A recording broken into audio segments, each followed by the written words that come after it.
श्री शिवाय नमस्तुभ्यम। दोस्तों, आप सभी लोग जानते हैं कि 20 अप्रैल 2023 को है सतुवाई अमावस्या। साथ ही में दोस्तों 22 अप्रैल 2023 शनिवार के दिन है यहाँ पर अक्षय तृतीया। दोस्तों, वैशाख महीने में पड़ने वाली यह अक्षय तृतीया का बहुत ही विशेष महत्व होता है। साथ ही में वैशाख महीने की ये जो अमावस्या है सतुवाई अमावस्या, इसका भी बहुत ही बड़ा और विशेष महत्व होता है। तो आज की इस वीडियो में हम आपको सतुवाई अमावस्या के दिन किए जाने वाले कुछ विशेष उपाय और साथ ही में अक्षय तृतीया के दिन किए जाने वाले कुछ विशेष उपायों के बारे में बताने जा रहे हैं, जिन उपायों को अगर आप लोग पूरे मन और पूरे विश्वास से करते हैं तो आपके जीवन में जो भी दुख और समस्याएं चल रही होंगी वो तो दूर होंगी ही। साथ ही में दोस्तों, आपके जीवन में अगर आपकी कोई विशेष मनोकामना होगी तो वो भी भगवान भोलेनाथ के आशीर्वाद से पूर्ण ज़रूर होगी। तो आप इन उपायों को ज़रूर सुनें और अच्छे से समझें, उसके बाद ही इन उपायों को करें। सबसे पहले दोस्तों हम बात करते हैं 20 अप्रैल 2023 मतलब कि सतुवाई अमावस्या के दिन के कुछ यह विशेष उपाय। चलिए दोस्तों, सबसे पहले उपाय के बारे में बात करते हैं। तो दोस्तों सबसे पहला उपाय अमावस्या के दिन का ये है कि आप लोगों को इस दिन प्रातःकाल सुबह सुबह ब्रह्म मुहूर्त में उठना है। घर का कोई भी सदस्य इस उपाय को कर सकता है, ठीक है। यह उपाय अपने पितरों का आशीर्वाद लेने के लिए और अपने घर में जो है सुख और शांति पाने के लिए आप लोग कर सकते हैं, ठीक है। तो आपको इस अमावस्या के दिन, वैशाख में पड़ने वाली इस अमावस्या के दिन प्रातःकाल सुबह सुबह उठना है। उठने के बाद आपको स्नान करना है, स्वच्छ होकर बिल्कुल शुद्ध हो जाना है। उसके बाद आपको अपने घर के रसोई घर में आना है। रसोई घर में आने के बाद जहाँ पर आपका पीने का पानी रखा जाता है, मतलब जहाँ से आप पीने का पानी भरते हो उस स्थान पर चले जाओ, ठीक है। आपका जो मटका होगा, परिंदा होगा, वहाँ से ही आपको ये वाला पानी लेना है, ठीक है, जिस मटके में आप लोग पीने का पानी भरते हो। तो आपको क्या करना है, अपने घर में रसोई घर में जाकर, अपने घर के रसोई घर में जाकर आपको अपने उस परिंदे से या उस मटके से एक गिलास पानी लेना है, या तो एक लोटा जल जो है उसी मटके में से भरना है, ठीक है। अब भरने के बाद दोस्तों इस जल को लेकर आपको आना है अपने घर के मुख्य द्वार पर, ठीक है। जितना जल्दी सुबह सुबह हो सके उतना जल्दी आप इस उपाय को करने की कोशिश करें, ठीक है। तो आपको अपने घर के मुख्य द्वार पर आना है और मुख्य द्वार पर आकर आपको भगवान भोलेनाथ के नाम का स्मरण करते हुए और अपने पितरों के नाम का स्मरण करते हुए आपको इस जल को अपने घर के मुख्य द्वार पर छींट देना है। एक साथ नहीं डालना है, मतलब छिड़कना है पूरे में। आपके घर के जो भी सामने का द्वार होगा पूरा, वो पूरे में जो है आपको इस जल के छींटे दे देना है, ठीक है। पूरे में आप लोग जल को छींट दीजिए। दोस्तों इस उपाय को करने से आपके पितर आपसे प्रसन्न होते हैं, भगवान भोलेनाथ का आशीर्वाद भी आप पर होता है और आपके जीवन से सारी दुख और समस्याएं दूर होती हैं, है ना। चलिए दोस्तों, अब हम बात करते हैं सतुवाई अमावस्या के दिन किए जाने वाले कुछ अगला उपाय के बारे में। तो दोस्तों अगला जो उपाय है ये बहुत ही ज़्यादा विशेष है और इस उपाय को करने से अगर आपके घर में धन की समस्या चल रही होगी, अगर आपके घर में पैसों की समस्या चल रही होगी, लड़ाई झगड़ा बहुत होता होगा, या किसी भी प्रकार की दुख और समस्या अभी इस समय आपके घर में, आपके घर परिवार में आपके ऊपर चल रही है, तो उस स्थान पर आपको अमावस्या के दिन का यह उपाय ज़रूर करना चाहिए। आपको ज़रूर फल की प्राप्ति होगी। तो दोस्तों इस उपाय को करने का एक समय है जो कि अमावस्या के दिन का शाम का समय है, प्रदोष काल का समय है। अब दोस्तों आपको इस उपाय में करना क्या है, इस उपाय में मात्र आपको एक दीपक तैयार करना है, ठीक है। तो एक दीपक सबसे पहले आप लोग ले लो, उसमें आपको रखना है दोस्तों लंबी बाती। अमावस्या के दिन हम यह दीपक लगा रहे हैं, ये उपाय कर रहे हैं, तो हम अपने पितरों के लिए यह उपाय कर रहे हैं, ठीक है। तो इसलिए यहाँ पर हमें लंबी बाती का जो है दीपक प्रज्वलित करना होगा। तो आप एक लंबी बाती ले लो, उसमें आप लोग डाल लो शुद्ध देसी गाय का घी। शुद्ध देसी गाय का घी डालकर आप इस दीपक को तैयार कर लो। लंबी बाती ही आपको उसमें रखना है, गोल बाती नहीं रखना है, ठीक है। अगर आप अपने पितरों के लिए जला रहे हैं तो लंबी बाती ही रखते हैं और अमावस्या के दिन तो लंबी बाती का ही दीपक का प्रयोग किया जाता है ना। तो आप इस तरीके के एक दीपक को तैयार कर लीजिए और अमावस्या के दिन शाम के समय प्रदोष काल में, अब प्रदोष काल का समय कब से कब तक होता है, शाम का समय कब से कब तक का होता है, प्रतिदिन जो शाम के 4 बजते हैं और शाम के 4 बजे से लेकर 7 बजे का, शाम के 7 बजे के बीच का जो समय होता है, ये पूरा प्रदोष काल का समय होता है, मतलब शाम का समय होता है। इस समय के बीच में ही आपको क्या करना है कि किसी भी नदी, बावड़ी या तालाब के पास जाना है। मतलब आपके घर के आसपास जो भी नदी, बावड़ी या तालाब हो, ठीक है, या कुआं हो, आपको वहाँ पर जाना है इस दीपक को लेकर, है ना। इस दीपक को ले जाने के बाद आपको इस दीपक को देखिए पानी में प्रज्वलित करके, मतलब पानी में बहाकर नहीं जलाना है, ठीक है। आपको इस दीपक को वहीं पर जो घाट बना हुआ होगा नदी, बावड़ी या तालाब के आसपास, या जो अच्छी जगह बनी हुई होगी वहीं पर ज़मीन पर रखकर या किसी भी घाट पर रखकर आपको इस दीपक को जलाना है, ठीक है। अब यहाँ पर ध्यान देने वाली बात यह है कि हमने लंबी बाती इस दीपक में रखी हुई है, तो उसका कुछ विशेष महत्व है। उसका महत्व यह है कि जो लंबी बाती है ये हम हमारे पितरों के लिए जला रहे हैं, तो इस लंबी बाती का जो मुख होगा, जिस तरफ से आप ये दीपक जलाने वाले हैं, है वह लंबी बाती का मुख आपको दक्षिण दिशा की तरफ करके रखना है। आप जिस समय उधर खड़े हुए होंगे तो उस समय आप अपने दक्षिण दिशा देख लीजिएगा, उस दक्षिण दिशा की मतलब तरफ मुख करके आपको इस बाती का मुख कर देना है, ठीक है। और दक्षिण बाती का ही मुख करके आपको इस दीपक को अपने पितरों के नाम का स्मरण करते हुए, ठीक है, आपके जो भी पितर हैं, नाम याद नहीं है तो बस अपने पितरों को जो है मन ही मन स्मरण कर लो। पितरों के नाम का स्मरण करते हुए साथ ही में भगवान भोलेनाथ के नाम का स्मरण करते हुए आपको इस दीपक को वहाँ पर प्रज्वलित कर देना और भगवान से हाथ जोड़कर प्रणाम कर लेना है, उससे आशीर्वाद ले लेना है, ठीक है। अपने पितरों से भी आशीर्वाद ले लेना है। दोस्तों इस उपाय को करने से आपके घर में जितनी भी प्रकार की दुख और समस्याएं अभी चल रही होंगी वो धीरे धीरे करके सारी दूर हो जाएंगी, ठीक है। करके ज़रूर देखिए। चलिए दोस्तों अब हम बात करते हैं अगले उपाय के बारे में। दोस्तों अगर आपके घर में किसी व्यक्ति को कोई ग्रह परेशान कर रहे हैं या बहुत ज़्यादा दुख और समस्याएं आपके घर परिवार के सदस्यों को आती ही रहती हैं, भले ही वो किसी भी प्रकार की हो, नौकरी नहीं लग रही हो, धन की समस्या हो या रोग बीमारी ने घेर कर रखा हुआ हो, तो उस स्थान पर भी आपको अमावस्या के दिन का यह उपाय ज़रूर करना चाहिए।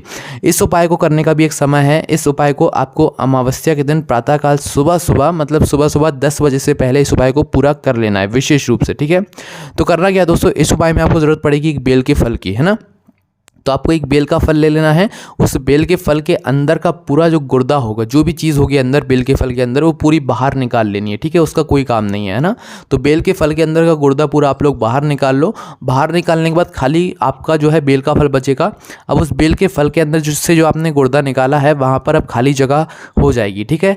तो अब आपको करना क्या है कि जो आपने खाली जगह बनाकर रखी है इसके अंदर आपको भरनी है पंजीरी। तो पंजीरी आपको अपने घर के रसोई घर में जाकर बनानी पड़ेगी। पंजीरी बनाने के लिए आपको आटा लेना है, आटे को अच्छे से सेक लेना है, उसमें शक्कर मिलाना है, शुद्ध देसी गाय का घी मिलाना है और इस प्रकार से ये आटे का प्रसाद या पंजीरी बना लेना है, ठीक है। पंजीरी को बनाने के बाद इस पूरी पंजीरी को आपको उस बेल के फल के अंदर डाल देना है, ठीक है। डाल दिया आप लोगों ने। अब डालने के बाद दोस्तों आपको करना क्या है कि यह बेल का फल लेकर जाना है अपने घर के सभी मतलब जो भी कोने होंगे आपके घर का पूरा जो एरिया होगा पूरे में आपको घुमा लेना है, ठीक है। अपने घर के पूरे एरिया में घुमाने के बाद आपके घर में जितने भी सदस्य हों सभी के सदस्यों के हाथों से इस मतलब बेल के फल को जो है आपको छुआ लेना है, ठीक है। छुआने के बाद दोस्तों अमावस्या के दिन सुबह 10 बजे से पहले आपको क्या करना है कि इस बेल के फल को ले जाकर किसी भी पीपल के वृक्ष के नीचे जाकर गाड़ देना है, ठीक है। गड्ढा खोदना है।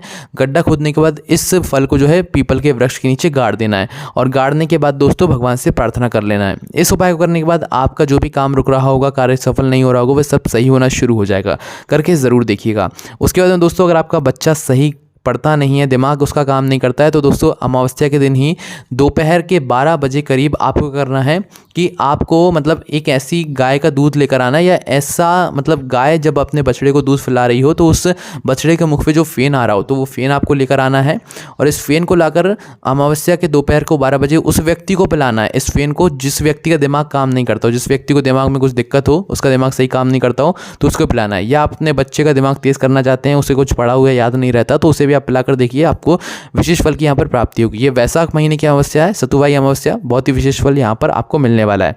चलिए दोस्तों अब हम बात करते हैं 22 अप्रैल शनिवार के दिन जो आने वाली है अक्षय तृतीया। दोस्तों वैशाख महीने में पड़ने वाली यह अक्षय तृतीया का बहुत ही विशेष महत्व होता है। अब दोस्तों सबसे पहले हम आपको यहाँ पर ये विशेष उपाय बता देते हैं जो कि आपको अक्षय तृतीया के दिन ज़रूर विशेष रूप से करना है, ठीक है। तो दोस्तों अक्षय तृतीया के दिन सत्तू का एक बहुत ही विशेष महत्व होता है, ठीक है। तो करना क्या है दोस्तों, अक्षय तृतीया के दिन आपको सत्तू ज़रूर दान करना है या आपके घर पे जो भी मेहमान या जो भी व्यक्ति आए आपको उसको थोड़ा सा सत्तू ज़रूर उसके साथ में रखकर भेजना है, ठीक है। अक्षय तृतीया के दिन सत्तू का दान बहुत ही विशेष और बहुत ही महत्व रखता है। अगर आप अक्षय तृतीया के दिन सत्तू किसी को दान करते हैं या किसी को भी दान करते हैं तो इससे आपको विशेष फल की यहाँ पर प्राप्ति होती है, ठीक है। तो दोस्तों आपको सत्तू का दान इस दिन ज़रूर करना है।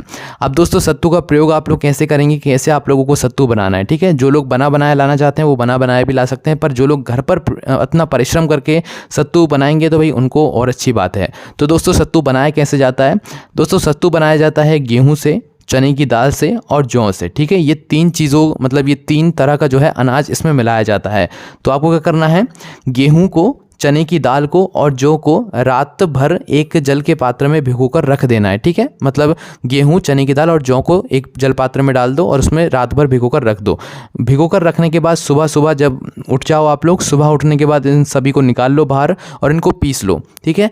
पीसने के बाद दोस्तों आपको करना क्या है कि इस मतलब इन आटों के अंदर जो कि आपने तीन तरह का ये आटा बनाया है, मतलब ये जो पीसकर आटा बन जाएगा, इसके अंदर या तो आप शक्कर मिला लो, या तो गुड़ मिला लो, या नमक मिला लो, या जीरे मिला लो, जो आपको मिला ना हो वो मिलाकर जो है आप इसका सेवन इस दिन ज़रूर करो। पहले आप लोग दान करो, इस सत्तू का दान करो अपने घर पर। अगर सत्तू बनाकर दान करोगे विशेष फल की प्राप्ति होगी, अन्यथा आप लोग बाजार से भी ला सकते हो। ठीक है, सत्तू बनाओ, पहले दान करो, फिर उसका सेवन आप खुद भी करो। ठीक है, सत्तू का एक अलग महत्व होता है अक्षय तृतीया के दिन। आप पूरे साल कुछ मत सोचो सत्तू के बारे में, पर अक्षय तृतीया के दिन सत्तू के बारे में ज़रूर सोचो, सत्तू दान करो और सत्तू का जो भोग है आप अपने घर में सभी लोगों को ज़रूर उसका भोग लगवाओ। ठीक है, मतलब खिलाओ। पहले भगवान जी को भोग लगा देना, उसके बाद आप सभी लोग भी इसे ज़रूर ग्रहण करके देखना, विशेष फल की आपको यहाँ पर प्राप्ति होने वाली है। और दोस्तों जो अक्षय तृतीया का दिन होता है ये बहुत ही शुभ दिन होता है। इस दिन आपको कोई भी मुहूर्त, कोई भी समय, कोई भी तिथि नहीं देखनी पड़ती। आपको जो शुभ काम करना रहता है आप इस दिन वो शुभ काम कर सकते हैं। ठीक है, आपको विशेष फल की यहाँ पर प्राप्ति होगी। तो आप लोग इस दिन क्या क्या ले सकते हैं वो हम आपको बता देते हैं। दोस्तों अगर आप लोग अक्षय तृतीया के दिन मतलब जो 22 अप्रैल है शनिवार का दिन, इस दिन अगर आप लोग सोना चांदी, घर बार, प्रॉपर्टीज़ वगैरह, खेती वगैरह जो कुछ नई चीज़ खरीद रहे हैं, लेना चाहते हैं, गाड़ी वगैरह, कोई आपको समय देखने की ज़रूरत नहीं है, कुछ देखने की ज़रूरत नहीं है, आप बस जाइए और लेकर आ जाइए। वह घड़ी, वह पल हमेशा आपके लिए शुभ ही रहेगा। अक्षय तृतीया के 24 घंटे जो रहते हैं ये पूरी तरीके से शुभ रहते हैं और अच्छे रहते हैं। इस समय में आप जो भी चीज़ करेंगे, मतलब जो भी चीज़ खरीदेंगे, लेकर आएंगे नई चीज़, वो हमेशा आपके लिए फलित होगी। ठीक है, इतना महत्व होता है अक्षय तृतीया का। तो आप लोग ज़रूर छोटी से छोटी चीज़ भी अगर ला रहे हैं तो भाई ज़रूर लाइए। अक्षय तृतीया के दिन विशेष महत्व होता है कि कोई भी नई चीज़ खरीदने का, है ना। उसके बाद में दोस्तों अगर हो सके तो भाई अक्षय तृतीया के दिन भगवान भोलेनाथ को आपको एक बेल का फल ज़रूर चढ़ाना है। ठीक है, अगर आप चाहते हैं भगवान भोलेनाथ आपसे प्रसन्न हो और आपके जीवन से दुख और समस्याओं को दूर करें तो आप एक प्रयास या कोशिश ज़रूर कीजिएगा कि एक बेल का फल आपको लेना है। जो बेलपत्री के वृक्ष में जो फल लगा हुआ होता है, एक बेल का फल ले जाकर भगवान भोलेनाथ के मंदिर पहुँच भगवान शिव जी पर चढ़ा देना है। ठीक है, एक बेल का फल, भगवान शिव आपसे प्रसन्न होंगे। उसके बाद में दोस्तों शाम के समय का एक बहुत ही विशेष उपाय है इस अक्षय तृतीया को और शनिवार के दिन का, कि आपको पीपल के वृक्ष के नीचे इस दिन एक दीपक जरूर लगा कर आना है। ठीक है, गोल बाती का भी लगा सकते हैं, लंबी बाती का भी लगा सकते हैं। लक्ष्मी जी का मन में सोचकर लगा रहे हैं तो लंबी बाती का लगाएं, अन्यथा शिव जी का सोचकर लगा रहे हैं तो आप लोग क्या करें, गोल बाती का लगाएं। ठीक है, तो आप लंबी बाती का भी लगाएंगे तो कोई दिक्कत नहीं है। इस दिन शनिवार के दिन अगर आप लोग शाम के समय पीपल के वृक्ष के नीचे एक दीपक लगाते हैं तो इससे आपके घर में माँ लक्ष्मी की कृपा होती है, धन की कभी भी कमी नहीं होती है। तो ये सारे उपाय थे जो कि आपको इन 2 विशेष दिनों पर करने हैं। अगर इन उपायों को करने में आपको कोई भी समस्या आती है तो आप हमसे कमेंट करके पूछ सकते हैं। ज़्यादा जानकारी के लिए आप लोग हमारी वेबसाइट भोलेनाथभक्ति.com का सहारा भी ले सकते हैं। वहाँ पर बैठकर आराम से उपायों को, जानकारियों को पढ़ सकते हैं। कोई भी समस्या आदि कमेंट करके पूछ सकते हैं। ओम नमः शिवाय, जय भोले बाबा, श्री शिवाय, नमस्तुभ्यम।